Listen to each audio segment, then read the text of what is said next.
전 시간까지 저희가 다뤘었던 내용들은 데이터 프레임이 있을 때, 그 조건에 맞는 행들을 선택을 하거나, 그죠? 그 다음에 조건에 맞는 행들을 선택한 다음에 특정 컬럼을 선택을 하거나, 그런 것들을 저희가 한 거예요. 그리고 그런 것들을 이용해서 조건에 맞는 행들에서 어떤 변수의 통계값을 찾는 그런 작업들이 대부분이었었습니다. 쉬는 시간에 질문 주신 분이 계셔가지고요. 그 질문에 대한 거를 좀 말씀을 좀 드리도록 할게요. 팁스라고 하는 데이터 프레임이 있어요. 그죠? 자, 데이터 프레임 출력하면은요. 콜앱에서는 브라우저에서는요. 이렇게 그 옆에 테이블처럼 이렇게 아이콘을 보여주죠. 그죠? 얘는 데이터 프레임이다라고 보여주는 거예요. 244개의 행과 1개의 컬럼을 가지고 있는 데이터 프레임이다라고 보여주는 거고요. 요 테이블 모양이라고 하는 요거 클릭하시면 또 이렇게도 볼 수 있어요. 다시 되돌아오는 게 뭐였더라?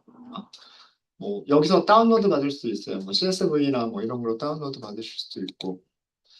그 다음에 어떻게 되돌아오더라?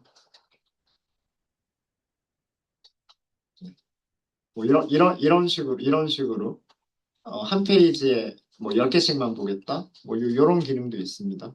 2페이지, 뭐 3페이지, 뭐 이렇게. 요거는 이 주피터 노트북에서도 우리가 콜앱이라고 하는 브라우저 환경에서만 사용할 수 있는 그런 거예요.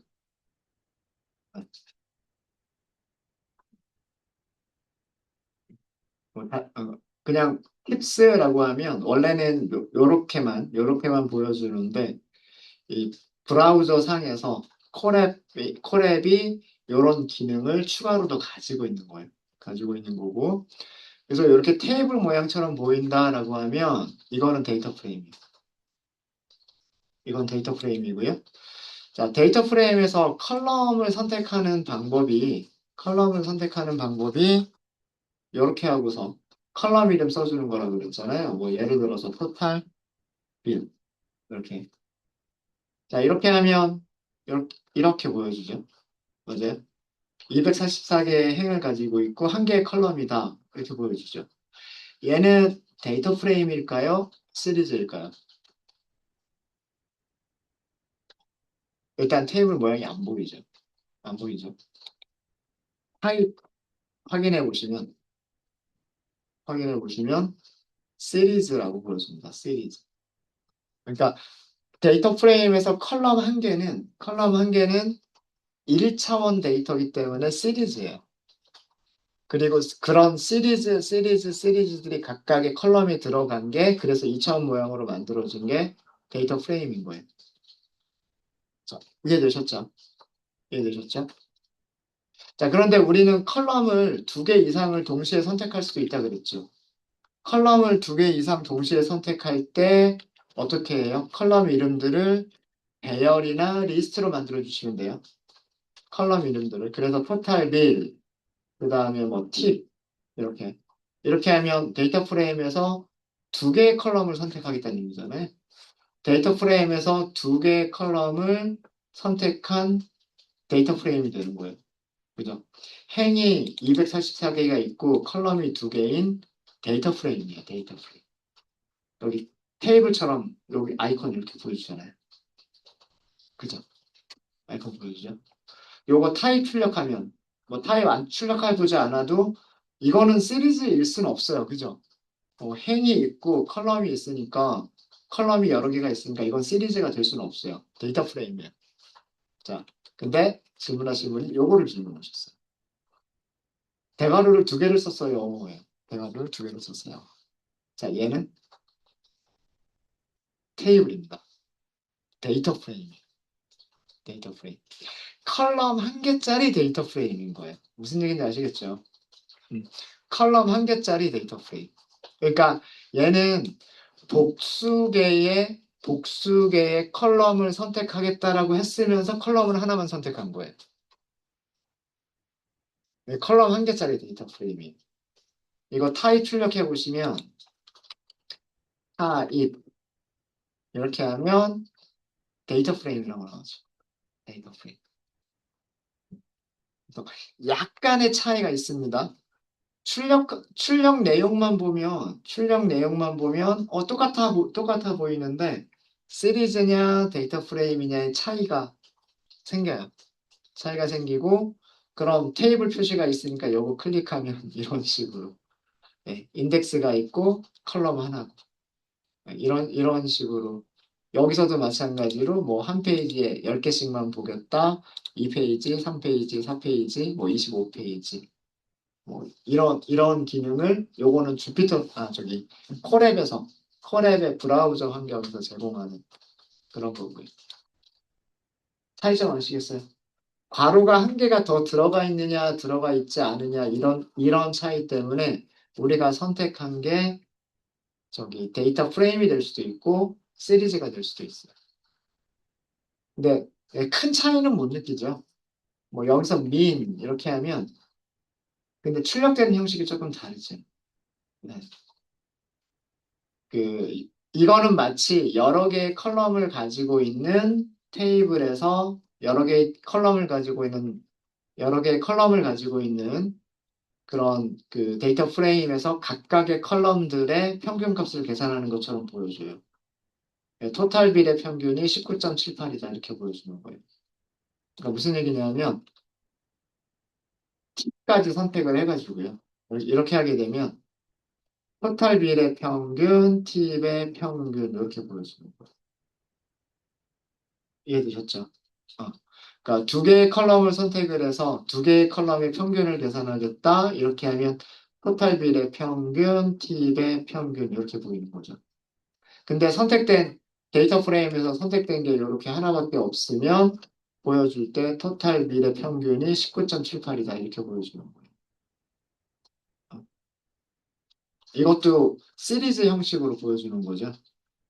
근데 여기에 괄호가 없다. 그러면 얘는 숫자 하나만 나오는 거예요. 숫자 하나. 이런 차이가 조금 있습니다. 약간의 차이가 있기는 있는데 그 값 자체가 틀려지는 건 아니고요. 값 자체가 틀려지는 건 아니라 시리즈에서 평균값을 출력했느냐? 그러면 1차원 데이터밖에 없으니까 1차원 배열인 거잖아요. 1차원 배열이니까 평균값이 하나만 나오는 거예요. 그죠? 그 다음에 데이터 프레임에서 평균값을 계산하느냐? 데이터 프레임에서 평균값을 계산하면 각 컬럼별로 평균값을 계산할 거 아니에요. 그죠? 그러면 컬럼이 한 개인 데이터 프레임에서는 평균값이 하나가 나올 거고 컬럼이 두 개인 데이터 프레임에서는 평균값이 두 개가 나올 거고 컬럼이 세 개인 데이터 프레임에서는 평균값이 세 개가 나오겠죠. 맞아요? 네. 그래서 이 앞에 있는 게 시리즈냐 데이터 프레임이냐에 따라서 똑같은 평균값이더라도 표시해주는 형식이 달라지는 거예요. 이런 것까지 신경을 쓰시면 더 어, 좋겠습니다. 이런 것까지. 네, 자, 이건 질문에 대한 내용이어서 썼고요. 음, 이거 남겨드릴까요? 남겨드릴게요. 팁스 이렇게 하고 그 다음에 뭐 토탈 빌 이거는 타입이 판다스 시리즈 1차원 데이터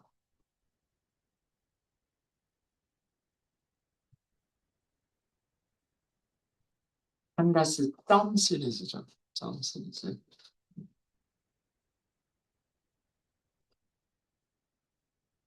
그리고 팁스 인덱스 연산자 쓰고 그 다음에 인덱스 연산자 안에 토탈 빌 이렇게 하면 얘는 데이터 프레임 그래서 얘는 판다스 데이터 프레임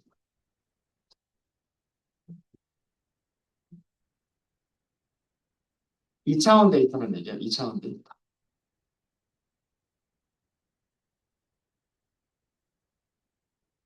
근데 독특하게도 컬럼이 한 개밖에 없는 열이 컬럼이 한 개뿐인 데이터 프레임인 거다라는 겁니다. 두 개 약간의 차이, 약간의 차이. 어, 뭐랑 비슷하게 그 생각하시면 되냐면은요, 우리 리스트에서 인덱스를 이렇게 하나를 쓴 거는 이거는 어떤 값이 나오죠. 맞아요? 그죠? 근데 리스트에서 앞 0번부터 1번까지 이렇게 자르면 이거는 뭐가 나와요? 값을 한 개만 가지고 있는 리스트가 나오죠. 맞아요? 그렇죠. 제가 이거 엄청 강조했었잖아요. 엄청 강조하지 않았었어요? 인덱싱, 인덱스를 하나만 쓰면 그 인덱스에 있는 값 하나. 근데 어디서부터 어디까지 자르겠다. 잘라낸 게 값이 하나밖에 없어도 그거는 리스트다라고 말씀드렸었잖아요. 그죠? 값이 한 개밖에 없는 리스트. 그거랑 비슷한 개념으로 생각하시면 돼요. 어, 컬럼이 사실은 원래는 이런 문장은 여러 개의 컬럼을 선택하겠다라는 의미니까 데이터 프레임에서 컬럼 몇 개를 잘라내도 그거는 여전히 데이터 프레임이잖아요. 그죠? 데이터 프레임에서 원하는 컬럼들만 이렇게 잘라내도 그거는 데이터 프레임이잖아요. 한 개의 컬럼만 잘라내도 데이터 프레임이다라고 하는 거예요. 데이터 프레임이다. 네, 그런 개념으로 생각하시면 됩니다. 잘라내기처럼, 슬라이싱처럼. 네, 되셨어요? 되셨고, 이런 질문이 있었고요. 자, 그러면은 이번에는 파생 변수라고 하는 거를 말씀을 드리도록 하겠습니다. 파생 변수. 파생 변수란 기존에 있는 컬럼들을 가지고서 그 값들을 이용해서 새로운 컬럼을 만드는 것을 파생 변수라고 얘기를 해요. 밑에다가 써드리면 뭐 기존의 컬럼 값들을 사용해서 새로운 컬럼을 추가하는 것을 파생 변수라고 얘기합니다.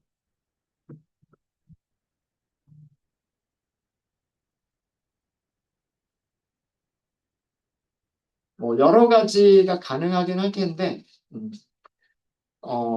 이런 거 한번 생각을 해보죠. 우리 팁스 데이터 프레임이 있었어요. 앞에서 헤드로만 볼게요. 헤드로만.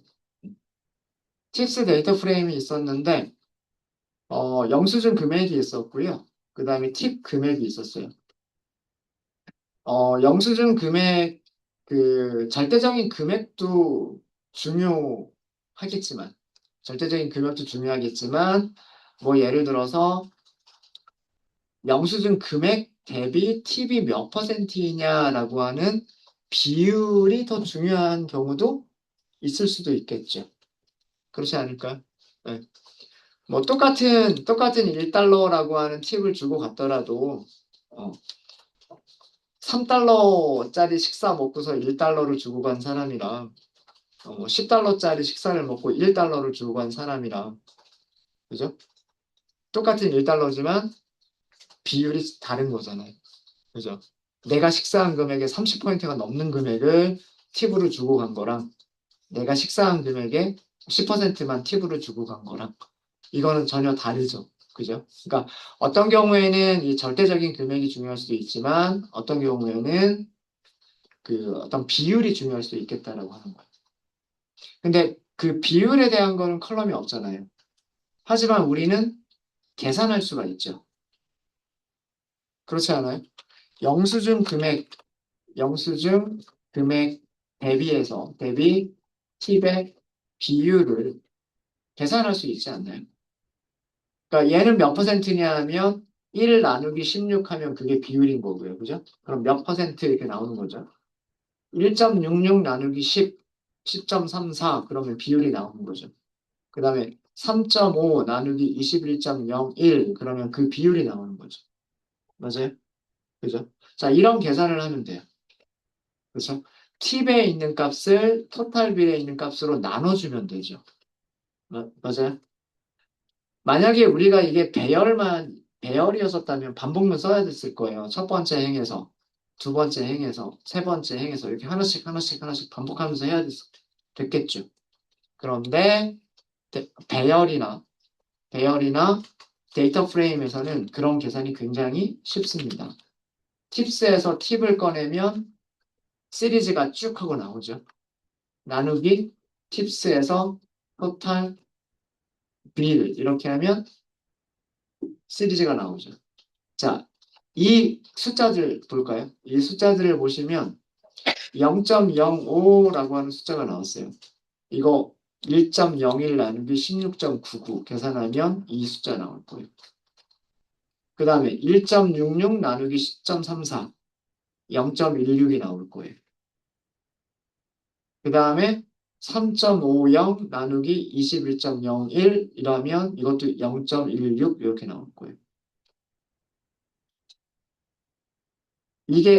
이게 뭐냐면 엘리먼트 와이즈 각 인덱스에 있는 원소들끼리 같은 인덱스에 있는 원소들끼리 하나씩 하나씩 반복해서 계산해 준다라고 하는 그런 개념이에요.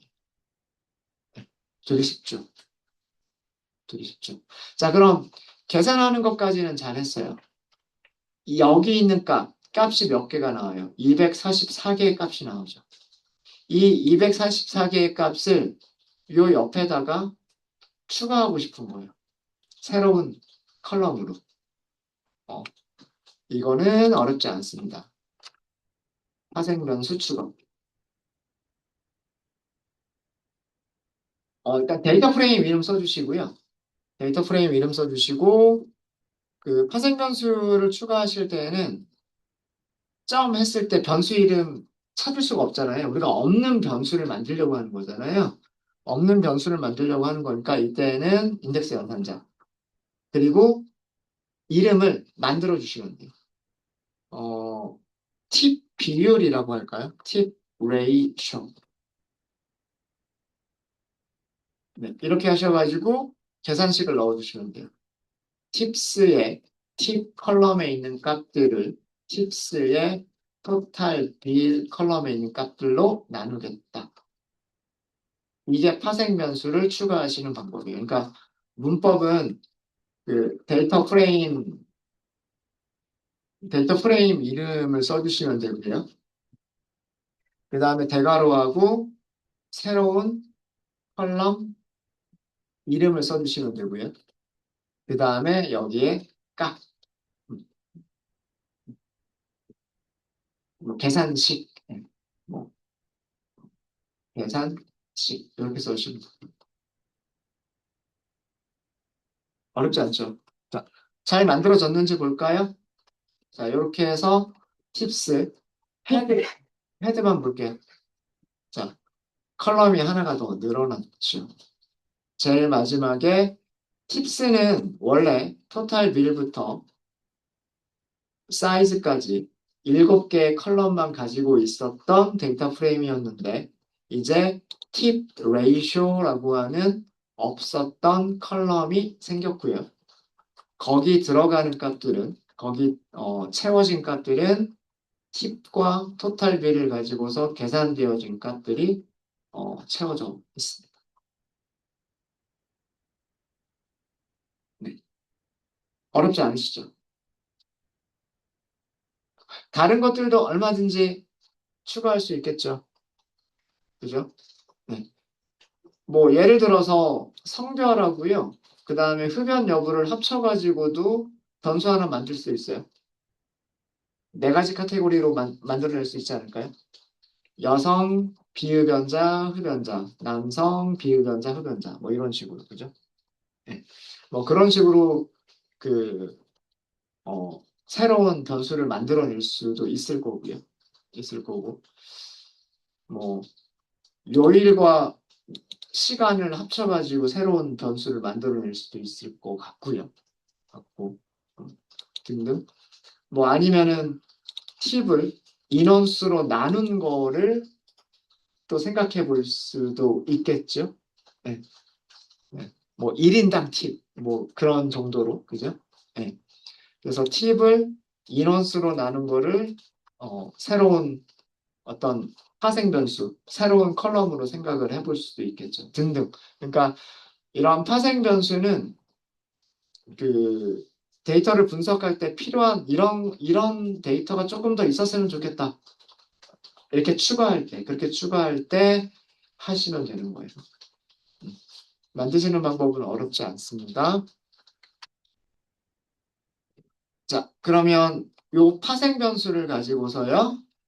제가 팁 레이쇼라고 하는 파생 변수를 만들어 드렸죠. 자, 이걸 가지고서 팁과 영수증 비율, 어, 그러니까 다시 얘기해서 팁 레이쇼 이런 컬럼을 만들었잖아요. 영수증 비율의 평균을 찾아보시고요. 이건 어렵지 않으실 거예요. 한 줄이면 끝나죠. 그 다음에 팁 영수증 비율이 평균보다 큰 큰 어, 행들을 출력해 보시고요. 그 다음에 팁 영수증 비율이 평균보다 큰 데이터에서, 평균보다 큰 데이터에서 남성과 여성의 비율을 찾아보세요.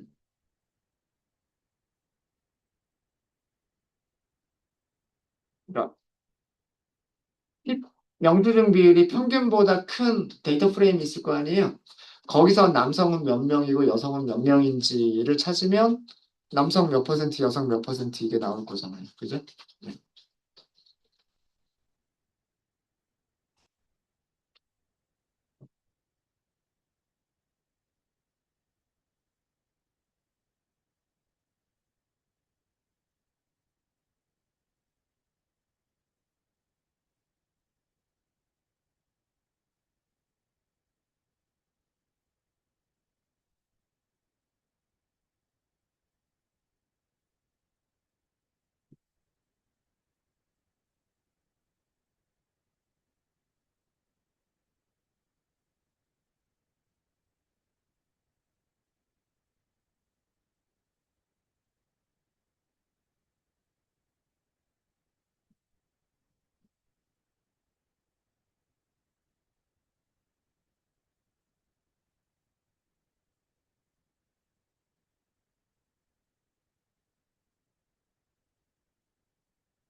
몇 시간 정도 드릴까요?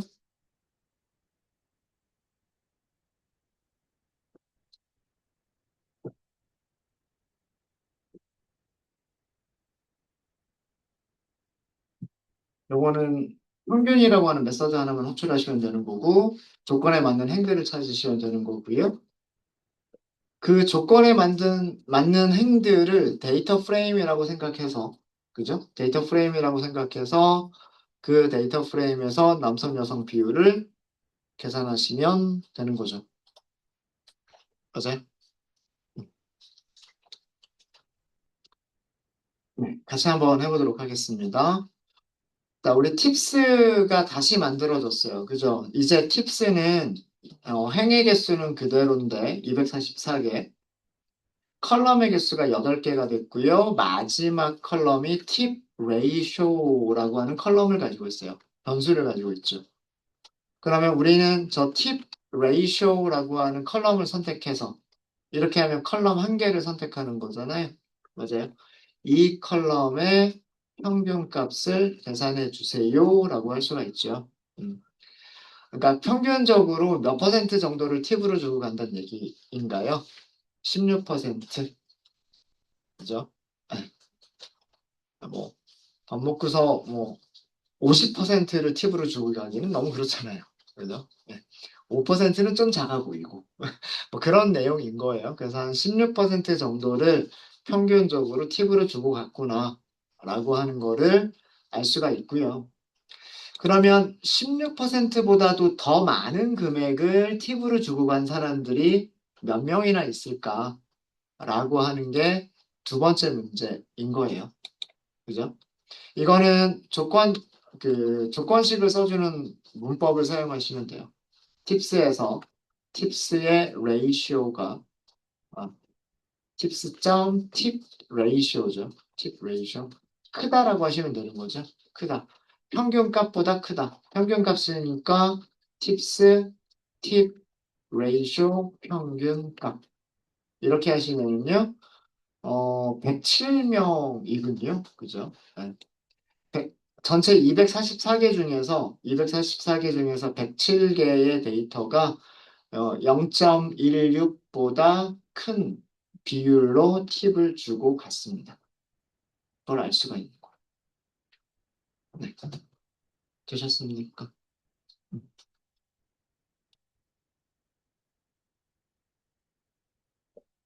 그러면 여기서 남성하고 여성을 찾겠다라고 하면 이렇게 줄어든 데이터 프레임에서, 그죠? 이렇게 줄어든 데이터 프레임에서 성별 컬러만 선택하면 되는 거죠. 그리고 그 성별에서 밸류 카운트를 쓰시면 되는 거잖아요. 맞아요? 네.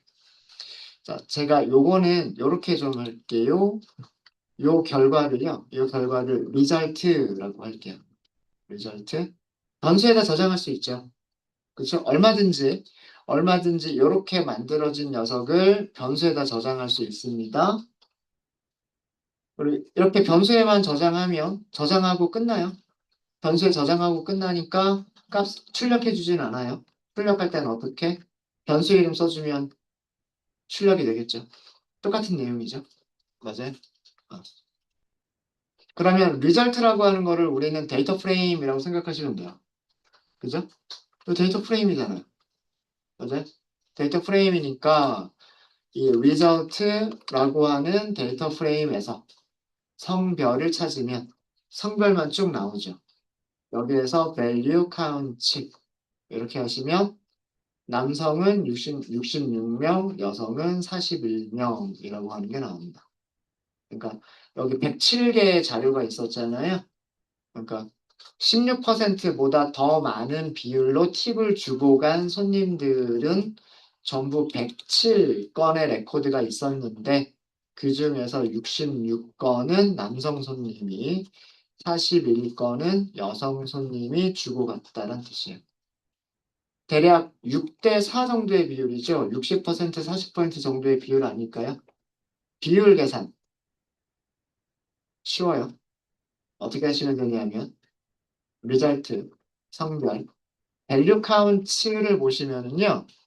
밸류 카운트에 몇 가지 파라미터들이 있어요. 그게 많지는 않습니다. 많지는 않은데 전부 다 디폴트 값이 채워져 있었죠. normalize라고 하는 게 false라고 기본값이 있었고 salt는 true라고 기본값이 있었고 salt 때문에 내림차순 정렬이 되어 있었던 거예요. 그 다음에 여기 ascending까지 있군요. salt는 정렬하겠다. 그 다음에 ascending은 아니다. 이렇게 돼 있죠. ascending은 오름차순이잖아요. 정렬은 하는데 오름차순이 아닌 거는 내림차순 정렬밖에 없죠. 그래서 큰 숫자부터 나왔던 거예요. 이것도 마찬가지로 파라미터 값만 변경해주면 오름차순 정렬된 순서로도 보실 수 있으세요. 정렬이 안 된 상태로 보시려면 sort만 false로 바꿔버리시면 돼요. 등등 여러 가지 파라미터들이 있는데 요 normalize라고 하는 게 뭐냐면 밑에 파라미터에 대한 설명을 보시면은요. normalize는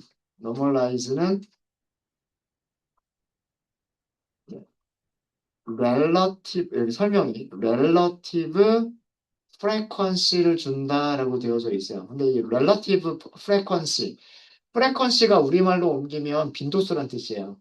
빈도수. 근데 relative는 상대적인 빈도수라고 하는 게 뭐냐면 비율이에요, 비율. 무슨 얘기냐면 여기에 normalize가 기본값이 false였잖아요. true로만 바꿔보세요. 그러면 비율로 나와요. 아까 제가 대략 60%, 40% 정도 될 것 같다라고 말씀을 드렸잖아요. 그거예요. 어, 0.61%, 0.38%. 요거 합쳐주면 100%, 1.0. 그래서 이렇게 파라미터 하나만 써주시면 normalize가 없을 때는 빈도수로 normalize를 true로 바꿨을 때는 비율로 보여줍니다. 비율. 네. 어렵지 않으시죠? 그러니까 제가 자꾸 문서 보는 연습을 하라고 말씀을 드리는 이유가 뭐냐면 우리가 value count라고 하는 메서드는 많이 써봤잖아요. 근데 이런 안쪽을 하나도 안 채워봤잖아요. 그죠? 근데 사용 방법이 그렇게 어렵지 않다는 얘기예요. 사용 방법이 false네? 그럼 true로 바꿔볼까? 그럼 되는 거예요. 그죠? sort도 마찬가지. 기본값이 true네? 그럼 기본값을 false로 바꿔볼까? 이렇게 하면서 써보시면 되는 거예요.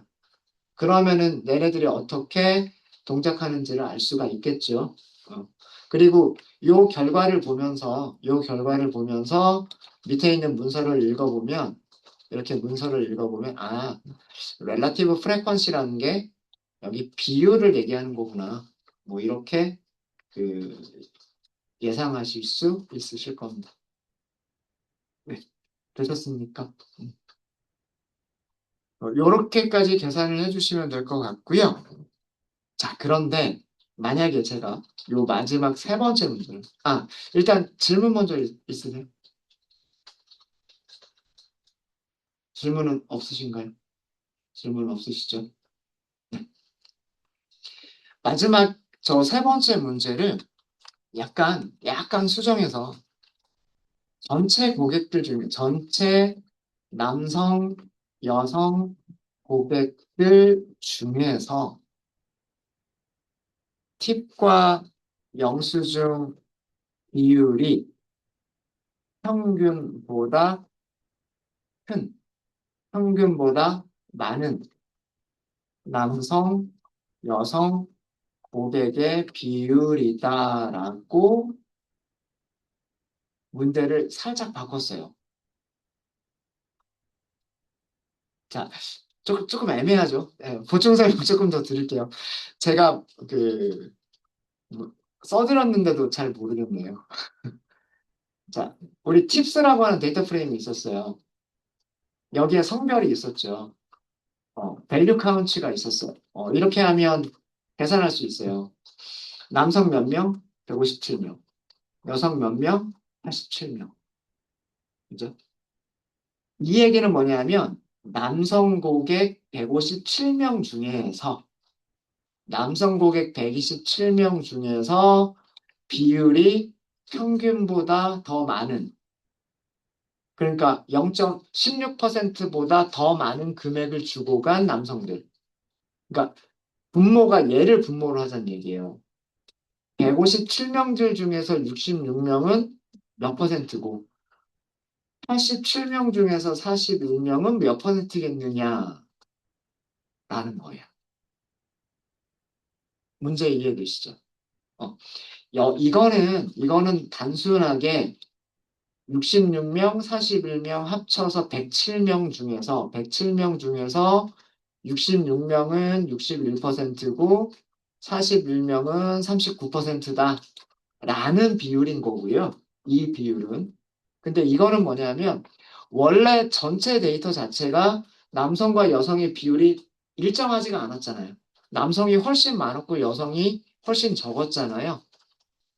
남성 고객들 중으로만 한정을 했을 때 16%보다도 더 많은 팁을 주고 간 남성은 몇 퍼센트고 그 다음에 여성들 중에서 16%보다도 더 많은 팁을 주고 간 여성들은 몇 퍼센트겠느냐라는 거예요.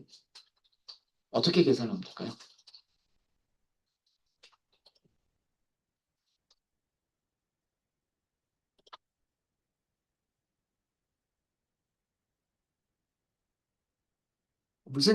어떤 계산해 주면 돼요? 66명 나누기 157명 해주면 되죠. 그 다음에 41명 나누기 87명 이렇게 해주면 되죠. 맞아요. 자, 그거를 계산하려면 66명 여기 있고 157명 여기 있죠. 41명 여기 있고 여기 87명 있죠. 이거 나누기 이거 하면 되는 거 아닌가요? 이것도 엘리먼트 와이즈 연산이 가능하기 때문에 그죠? 얘를 비율로 하고 얘를 분모로 하고 위쪽에서 우리가 계산했었던 게 리절트, 성별, 밸류, 카운트 얘를 분자로 하면 그죠? 여기서 계산된 값을 분자로 하고 그 다음에 지금 여기서 계산된 값을 분모로 하면 이런 값이 나오죠. 42%, 47%입니다. 얘는 두 개 합쳐가지고 100%안 돼요. 분모 자체가 다르기 때문에. 자, 이거는 무슨 얘기냐면 남성 손님들 중에서 42%만 16%보다 더 많은 금액을 주고 갔다는 얘기고요. 팁을. 여성 손님들은 47%의 손님들이 16%보다도 더 많은 팁을 주고 갔다는 얘기예요. 무슨 얘기인지 아시겠죠? 위쪽에 있는 거는 단순하게 그냥 16% 이상을 주고 간 손님들의 남성, 여성 비율인 것 뿐이고요. 아래쪽은 전체 남성 손님들 중에서 16%보다도 더 많은 금액을 팁으로 주고 간 사람은 42%. 그 다음에, 전체 여성 손님 중에서 16%보다도 더 많은 팁을 주고 간 손님은 47%. 그러니까 확률적으로 여성 손님한테 서빙을 하는 게, 음식 이렇게 서빙을 하는 게 영수증 금액의 16%보다도 더 많이 받을 가능성이 있는 거죠. 5%가 더 크잖아요. 그죠? 이런 내용을 살펴본 거예요. 지금 이거는. 이해해 주십니까? 그러니까 그냥 데이터 프레임만 놓고서 그냥 거기 안에 있는 숫자들이 중요한 게 아니고요. 그 숫자들을 가지고서 어떤 내용을 우리가 찾아볼 수 있을까라고 하는 게 데이터 분석 과정이라고 하는 거예요. 무슨 값을 찾은 건지 아시겠죠? 얘가 의미하는 게 무엇을 의미하는 건지 아시겠죠? 음. 그리고 그런 계산들이 데이터 프레임은 굉장히 쉽게 할 수가 있어요. 우리가 그냥 리스트만 가지고 있었다, 2차원 리스트만 가지고 있었다라고 한다면 일일이 하나씩 원소들 찾아가지고 반복문 써가지고 하나씩 계산을 했었어야 됐을 텐데 그게 아니라 딱 이렇게 만들어져 있잖아요. 요렇게 딱 만들어져 있고, 그죠? 그 다음에, 아까 숫자가 혹시 숫자 기억나시는 분 계세요? 숫자 기억나시는 분? 남자가 100 몇 명이었더라? 네, 감사합니다. 157명. 그럼 여성은 87명? 네. 이거 나누기 하면 된다는 얘기예요. 그러면 어떻게 나누기를 한다? 요 같은 인덱스에 있는 것끼리 같은 인덱스에 있는 것들끼리 나누기를 한다. 이게 그 엘리먼트 와이즈 연산의 특징이기 때문에 이런 계산들이 굉장히 쉽게 계산이 이루어질 수 있다라고 하는 거예요. 66 나누기 157, 41 나누기 87이라고 하는 계산이 이렇게 쉽게 되는 거예요. 우리가 이렇게 이렇게, 그리고 이렇게 찾을 수만 있으면 같은 인덱스에 있는 원소들끼리 계산하는 거는 굉장히 쉽습니다. 그래서 원하는 어떤 그 데이터 안에 있는 숨어 있는 어떤 그런 의미들을 찾아낼 수가 있는 거죠. 이렇게 하니까 재밌지 않아요? 재미없어요? 아, 네. 알겠습니다. 네. 혹시 질문 있으신가요? 질문 없으세요?